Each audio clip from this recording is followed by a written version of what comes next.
Добро вечер, Сокот. Силување, злоставување. Нема одење во тоалет повеќе ноќе. Не може да се избањаат повеќе од еднаш во седмицата. Ова се само делови од извештаја што во неделава ги објави Народниот правобранител. Надлежните демантираат и тврдат дека во моментот се гради најсовремениот затвор за малолетници во регионот, но деловите од извештаја што беа објавени навистина се морбидни.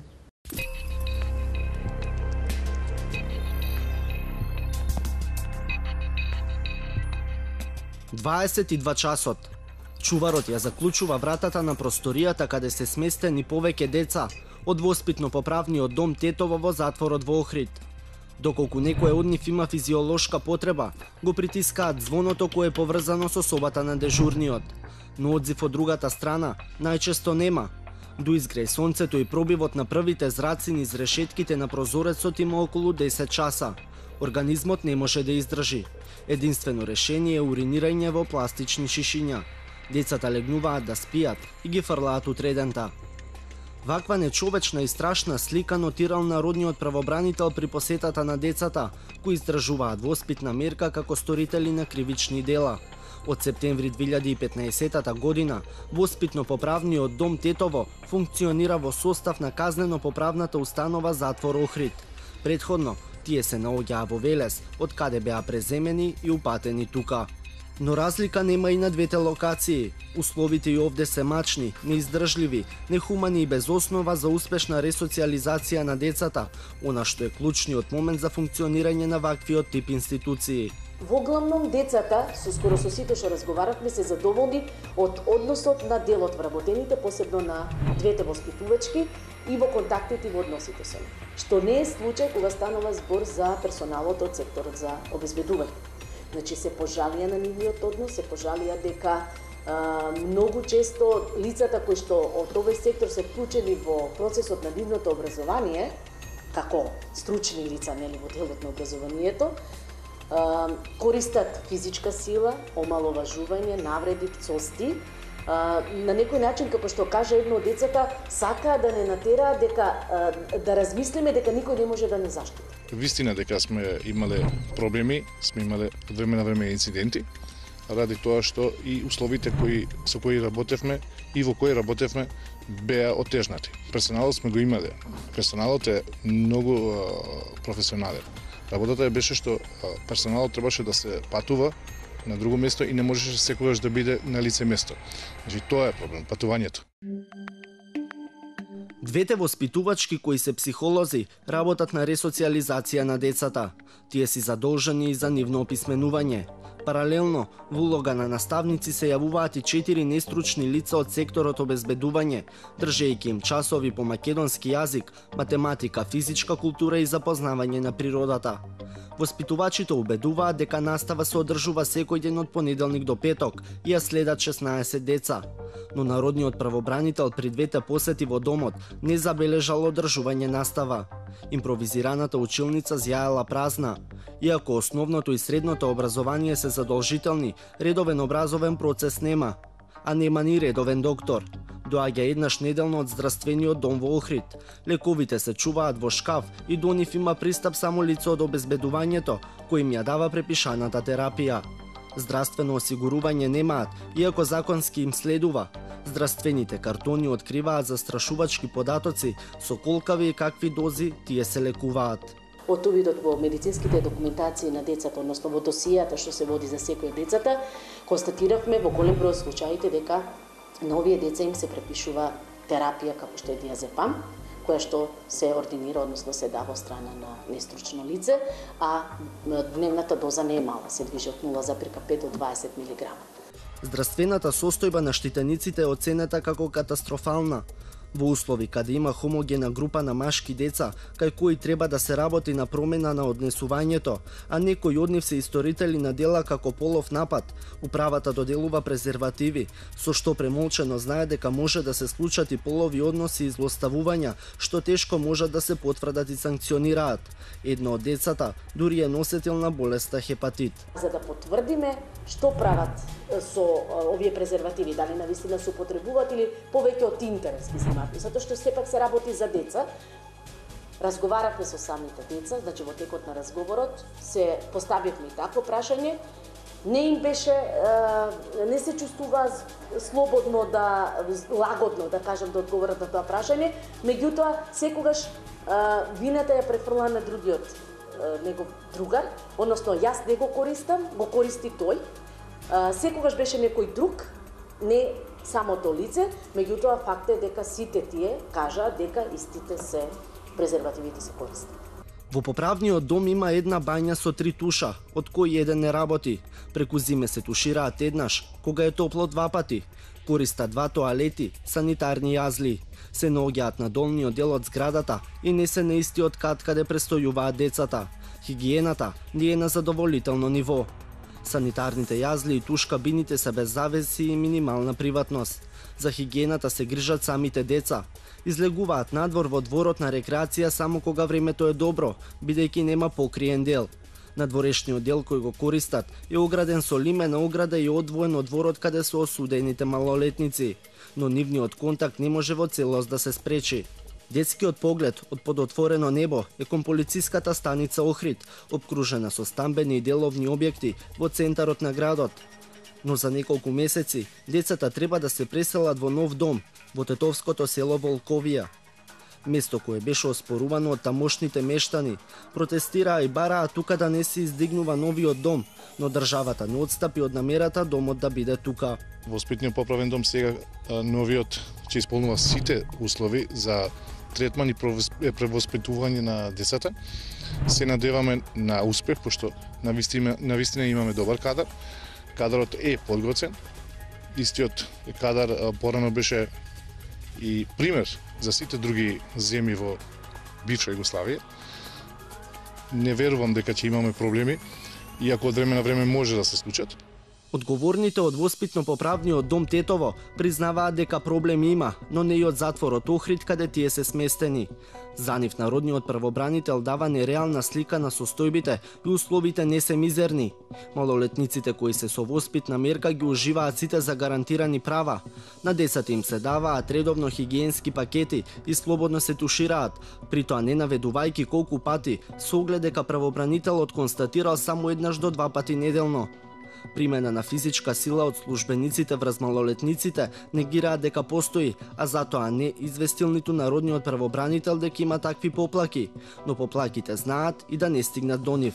Металната кутија, каде што треба да се стават поплаките до народниот правобранител, каде што пристап има само вработено лице од институцијата народен правобранител, и самите утврдивме дека е видно подотворена, а според кажувањата на децата, истите писма, односно писмене што ги доставуваат кај нас, предходно се читаат, па повторно се враќаат во сандучето страна на вработените во установата, со што тие не се сигурни, односно се плашат дека ако се пожалат од некој од лицата, може да се рефлектира негативно на него. Децата оставени сами на себе се соочуваа со истите проблеми и пред да бидат преместени од Велес во Охрид. Децата најмногу потекнуваат од нефункционални семејства, етнички најмногу се македонци. Вкупно се 28 деца, од кои 3 се во бегство и 1 со прекин на казната. Чекајќи ги промените во досега неуспешниот процес на ресоциализација и превоспитување, децата без можност за образование остануваат неписмени. И покрај постојаните обраќања до надлежните институции, Управата за санкции и Министерството за образование, одговорите се непроменети, условите ќе се подобруваат, но досега нема ниту промена, а ниту услови.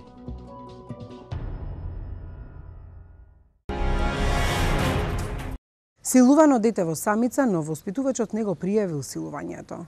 Дете врзувано со ланци. Штителник нападнал со нож воспитувач. Ова се само дел од насловите што ги бележавме во минатото од казнено-поправните домови. Но за жал, виновниците добија само условни казни.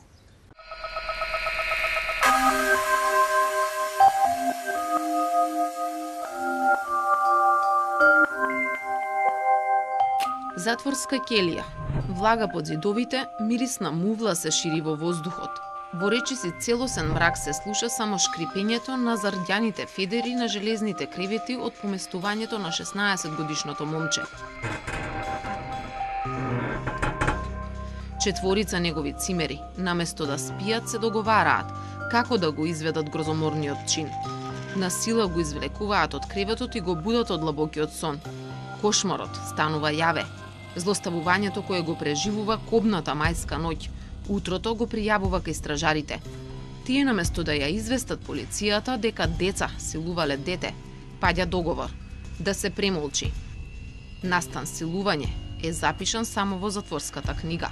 Ова е силувањето меѓу малолетници што ја згрози јавноста. Се случи во мај 2014 во детскиот затвор кој е лоциран близу велешката населба Превалец, а е под управа на Тетовскиот. Тајната за него ја чуваше затворската книга се додека во август народниот правобранител не дојде во посета.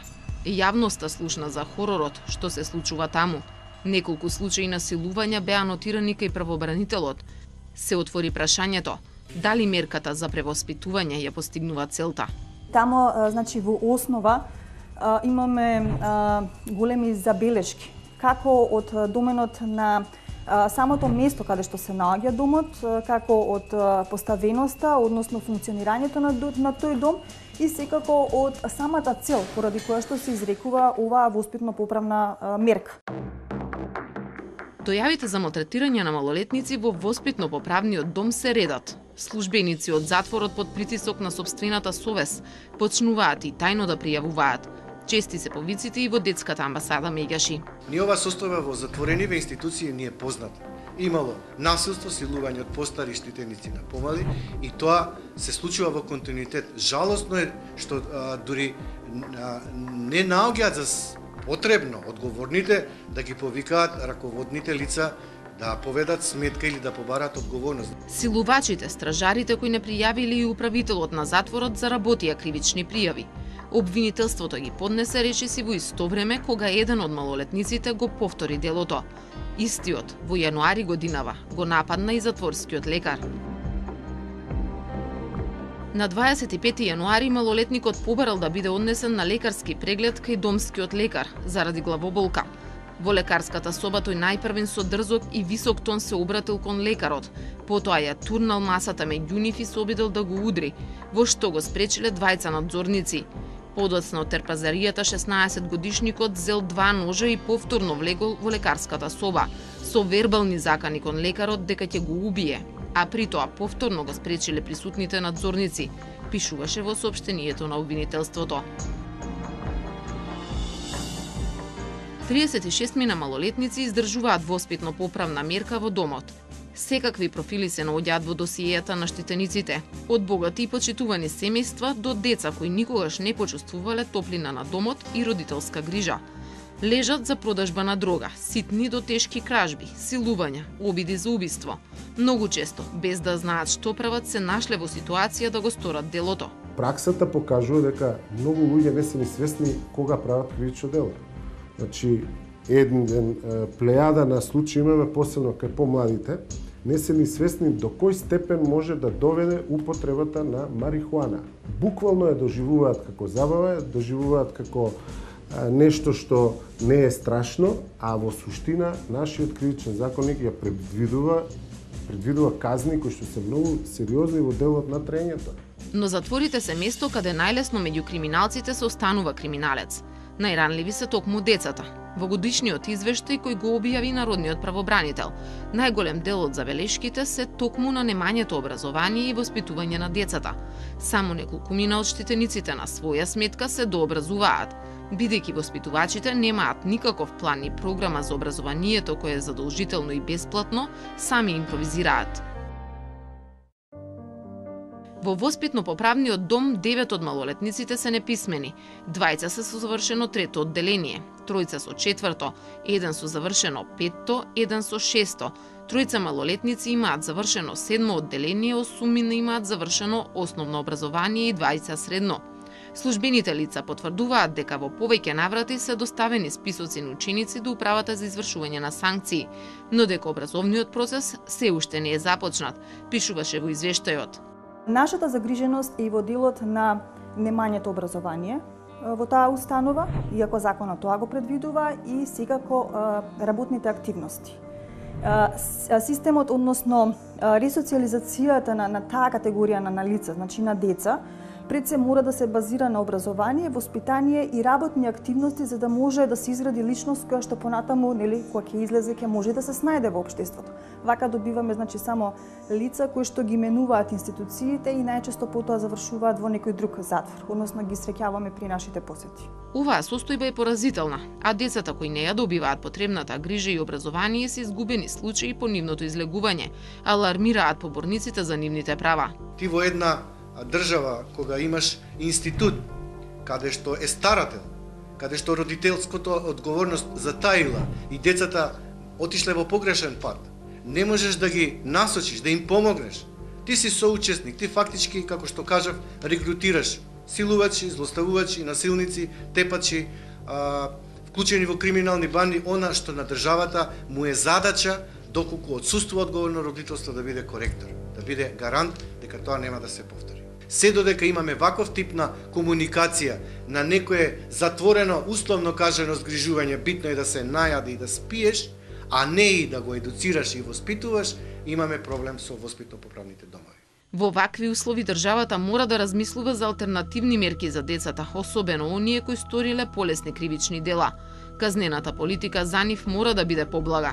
Со ваквите нормативи како што се поставени и со правилниците на крај што се донесува, судиите буквално немаат можност да перцепцијата која имаат за осуденото лице, за евентуалната цел која треба да се постигне со казната, немаат можност и да имаат перцепција и согледување дека може да дадат и поблага мерка и да не го пуштат младиот човек во казнено-поправна установа со 20 години, наместо превентивно да се делува, ние буквално ги пуштаме во криминалитетот. Ако почнеме да ги анализираме сите претходни мерки кои што треба да се исполнат пред до моментот влегување во воспитно-поправен дом, можеме да заклучиме дека лицата кои што се сместени тамо многу често само ги менуваат институциите, се збогатуваат со, да кажеме, одредени познавања за извршување на криминални дејствија, а при тоа не добиваме некакви резултати во делот на подобрување на личноста. Односно се поставува прашањето дали ја исполнуваме целта на претходните мерки, значи воспитна установа, засилен надзор и така натаму, па дури и самата мерка упатување во воспитно-поправен дом. Според Законот за правда на детето, центрите за социјални грижи ја имаат одлучувачката улога каква мерка ќе се изрече. Законот предвидува алтернативни решенија наместо затвор, кои мора почесто да се применуваат, а превенцијата од криминалитет е најбитна. Алтернативните санкции и мерки, значи апсолутно сум поборник на тоа дека во делот на изрекување санкции кога се работи за деца во ризик, треба исклучително да се внимава и сум поборник на тоа да се започне со многу полесна казна, да му се даде можност на детето да се ресоциализира, односно да се интегрира во општеството, особено ако нели се работи за дете од семејство каде има семејно насилство, да се отргне, да се даде на возгрижувачко семејство со зајакнат надзор. Поколку се работи за дете кое што не е вклучено во образовниот систем, преку центрите за социјална работа тоа да се направи. Во светот право за достоинствен раст и развој на децата, нивната безбедност, сигурност, образование и право на сопствена иднина се загарантирани. Првиот чекор за децата кои сгрешиле еднаш во животот да се изградат во здрави личности и добијат втора шанса е промена на системот за нивно превоспитување.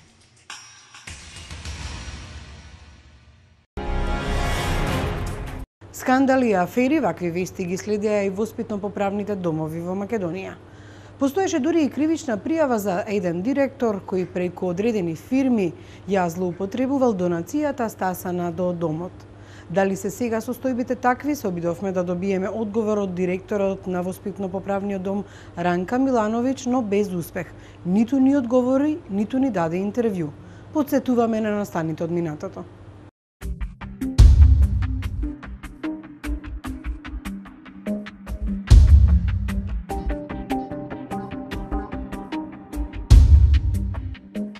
Ова се само дел од насловите што медиумите низ последните 5 години ги објавуваа за Заводот за згрижување, воспитание и образование на деца и младинци Ранка Милановиќ.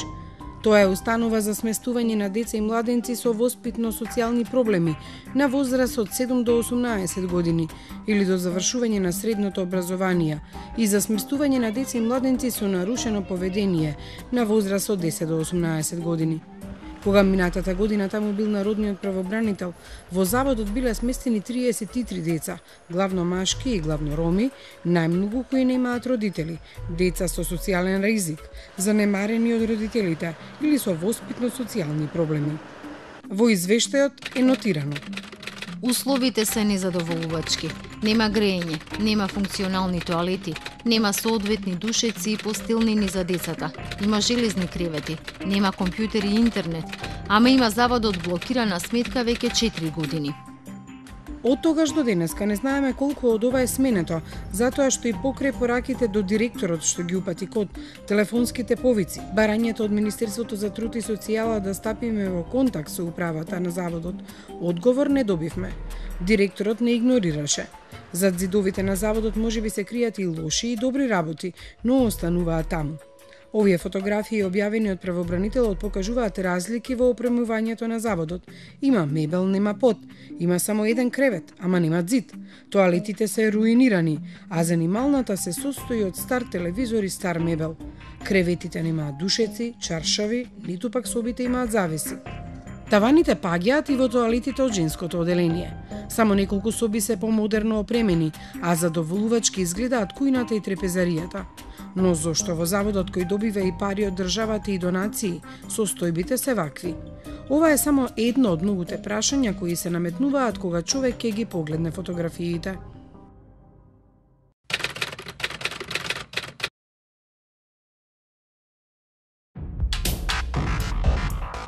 Преку фалсификувани документи, неколку лица заработиле 1,2 милиони евра. Финансиската полиција откри дека поранешниот директор на Заводот за згрижување, воспитување и образование на деца Ранка Милановиќ, магационер и 5 бизнисмени пред 4 години набавувале големи количини на прехранбени продукти и нафта за грејење. Купената стока завршувала кај купувачи, а парите си ги делеле меѓу себе. Против нив финансиската полиција поднела кривични пријави за злоупотреба на службената положба, фалсификување и уништување деловни книги, помагање и поттикнување. 5 бизнисмени, поранешниот директор на Заводот за згрижување, воспитување и образование на деца Ранка Милановиќ од Скопје и магационерот Заводот преку фалсификување на документи успеале да заработат 1,2 милиони евра. Директорот и магационерот заедно со 5 бизнисмени набавувале големи количини на прехранбени продукти и нафта за грејење. Стоката наместо во заводот завршувала кај купувачи, а парите биле меѓусебно поделени. А токму овој завод во тоа време беше избрано државата како место каде ќе се хранат не само штитениците, туку и раселени лица, азиланти, односно во него требало да се отвараат народни кујни. Директорот, магационерот, неколку фирми кои го добила тендерот, од 2009 до 2014 направиле фиктивни набавки на храна, но и лесно екстра гориво за грејење. Ама наместо во домот, целата стока била препродавана, па проценките биле дека заработиле помеѓу 1,2 и 1,5 милиони евра. Заводот избра нов директор, но јавноста до денеска не дозна како заврши претходниот. Ги вратили парите во домот. Исчезна штитеник од ЈУЗ Ранка Милановиќ. Исчезнаа двајца од домот Ранка Милановиќ. Станува збор за 10-годишниот УС и 9-годишниот КС. Исчезнувањето го пријавил социјален работник од домот на полициската станица Газибаба. Исчезна струмичанка од домот Ранка Милановиќ. Во полициската станица Чаир родител го пријавил исчезнувањето на неговата 17-годишна ќерка. Ваквите настани се многу чести. Ова не е затворена установа, но сепак бегствата на малолетни деца од 10 до 18 години не би требало да се случуваат доколку некој се грижи за нивната безбедност. Правобранителот точно ги нотирал случаите. Има деца и млади кои се упатени во установа, а се надвор од неа. Случај кога родител не го пушта детето да се врати во установата, зашто се известени надлежните, но нема преземени мерки. Неколку случаи кога се пуштени на процес на адаптација во домашна средина за кој период не се во установата, отсуствуваат од настава, а нема соодветен документ дека ова е дозволено од страна на судот или центарот.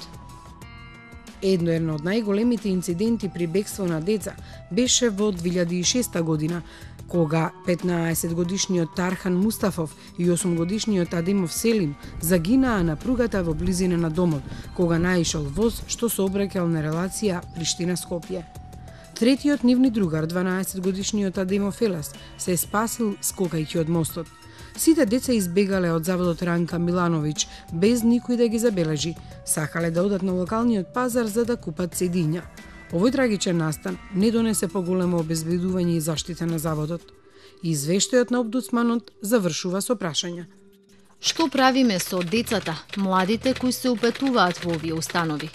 Дали со нивното упатување со цел подобрување на однесувањето во вакви услови и со ваков третман се постигнува целта? Дали постоењето на овие установи за деца и млади се доволни и соодветни, односно дали не ни се потребни нови форми за згрижување на децата? Одговори за жал нема, но еден од најпоразителните е одговорот кој се темели на податокот дека најчесто децата кои правообранителот ги среќава во казнено-поправните домови во Тетово, Охрид или Велес претходно поминале во установи како заводот Ранка Милановиќ, па наместо да се социализираат и ресоциализираат, го прекршуваат законот. Така наместо образовани млади луѓе со иднина, стануваат деца од маргините на општеството, кои својот револт од она што им се случува во установите и државата го искажуваат со агресија.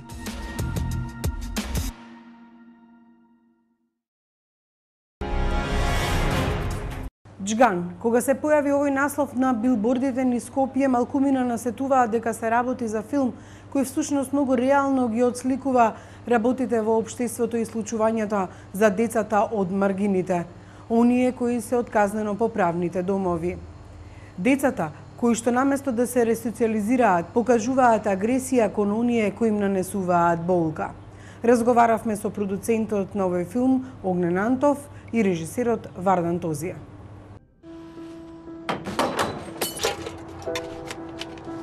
Крадеш или они лажат? До кога? Не се ова нормални деца. Самиот знаеш. За пичето крадеш? Само ги лажеш тие психопати за да им биде погадно кога ќе пропаднат угомно. А тие више се и ќе бидат угомно. Во Джган има три работи кои што се можеби за мене најбитни. Значи првата работа е што во еден момент имавме ситуација каде што бевме окривени дека прикажуваме некаква си ситуација во општеството која што не е розева. Реалноста вика вака. Кога јас имав некои 17-18 години, че пред 20 и нешто, мајка ми не ми дозволуваше да се дружам со едно дете домец, пошто он е домец. Јас очекував дека овие 20 години работата е сменета. Обратно, работата е отидена кон полош. Чи се уште постои стигмата дека не би требало да ние се дружиме со тие луѓе. Вториот факт е кој што го најдовме за време на истражување на филмот е дека 90% од децата кои што се штитеници на ранка или на домовите од тој тип, или дури кои што биле во малолетничкиот затвор по завршување на 18-та година, вака или онака влегуваат во криминални дејства и завршуваат во затвор. Ние успеавме да дел од децата кои што се карактери во Джган, кои што не се домци деца, но се обични деца од улица, значи може да ги сретнете Автокоманда у Скопје, Север, у Чаир, на било кој страни, да им дадеме идеја дека они во животот после 18 години можат нешто да прават. Главниот проблем што сакавме да го прикажеме е безидејноста на младата генерација. Реално овие генерации имаат системски проблем на безидејност. Сакав да направам еден, да речеме, ајде, социјално ангажиран филм, можеби тоа ме наведе, не е тоа некој мој манир кој што често го практикувам, меѓутоа ме наведе еден ескапизам на голем број на македонски филмови каде што тоа не поради некакво задоволување за некого се избегнува најголем број од социјалните теми и се бегаше кон некакви тематики кои што не знам дали имаат ни релевантност во денешното секојдневие. Од кај си, види? Од Домон? Провала, кражба.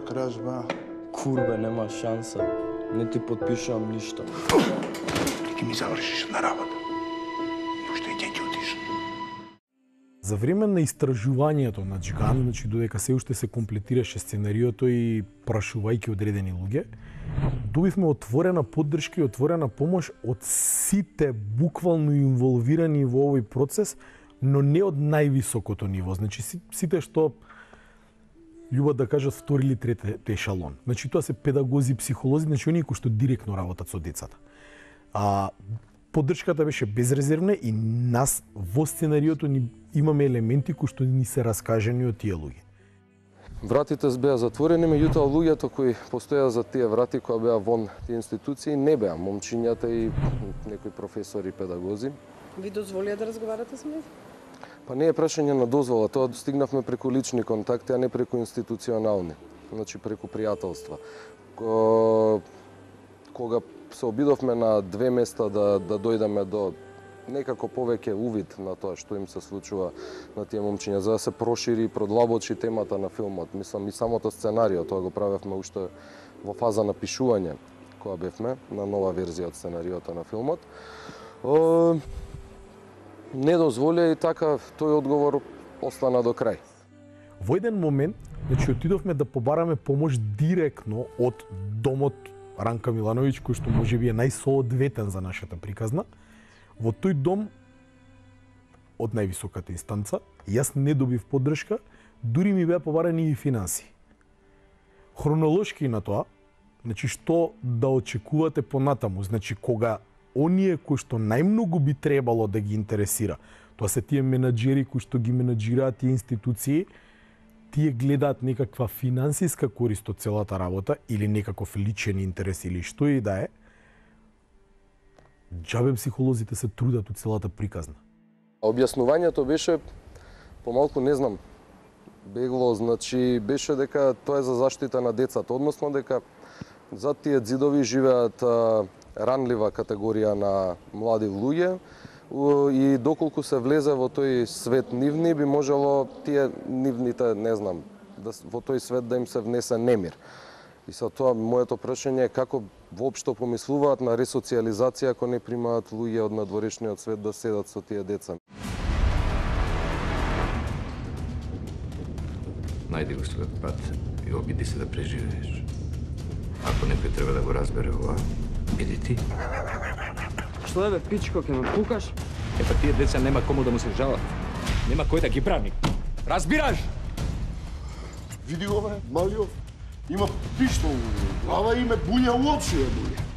Во еден момент се појави еден интересен напис во британски Гардијан, кој што кажува дека на балканските простори се случуваат тајни борби помеѓу малолетни деца од вакви домови, значи или од малолетнички затвори, од две различни држави на неутрална територија, каде што луѓе се кладат кои ќе преживее.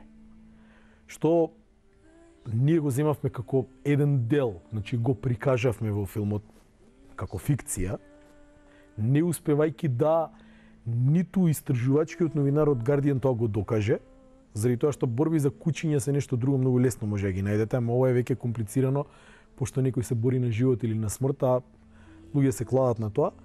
Дојдовме до еден поразителен низ, оваа случка до еден поразителен момент дека децата од пример од Ранка имаат дневен излез, но и кога нема да се приберат навечер, не е дотолку страшно. Тоа е полуотворено.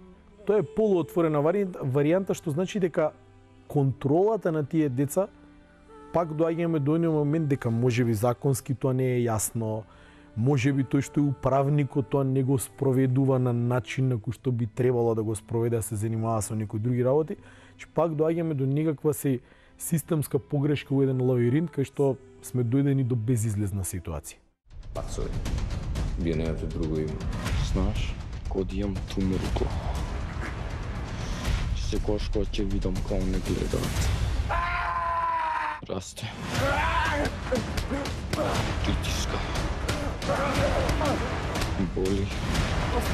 Ја викам доста! Мојте ли? Ама нема доста!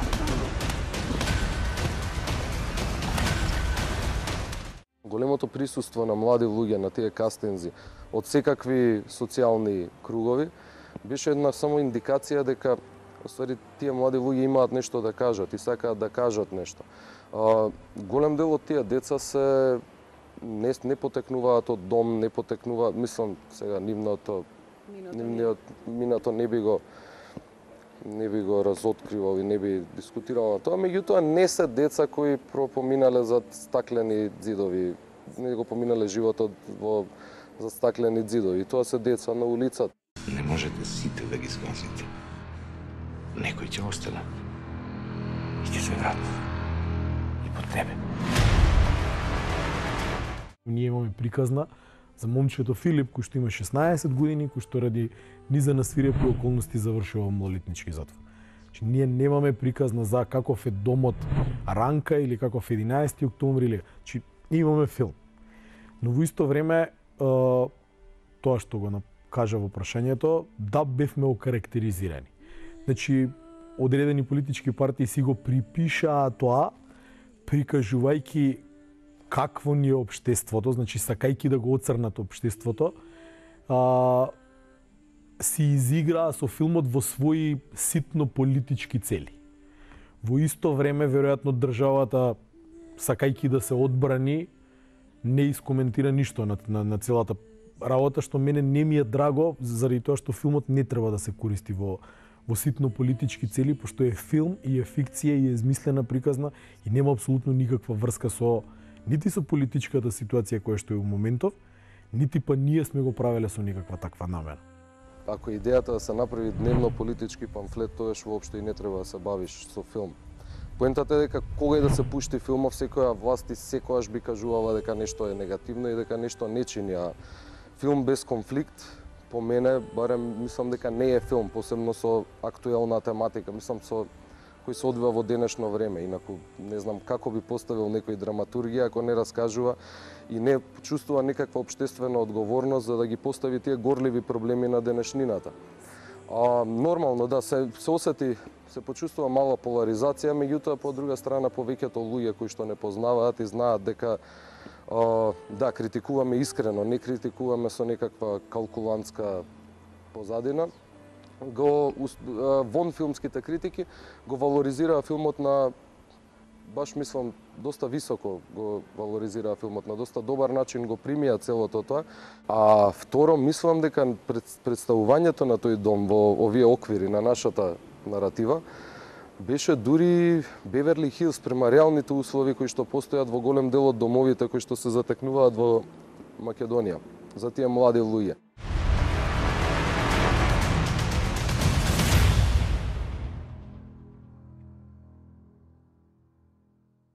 Ова беше се во вечерашната емисија, код се гледаме и идната недела во исто време на телевизија Телма.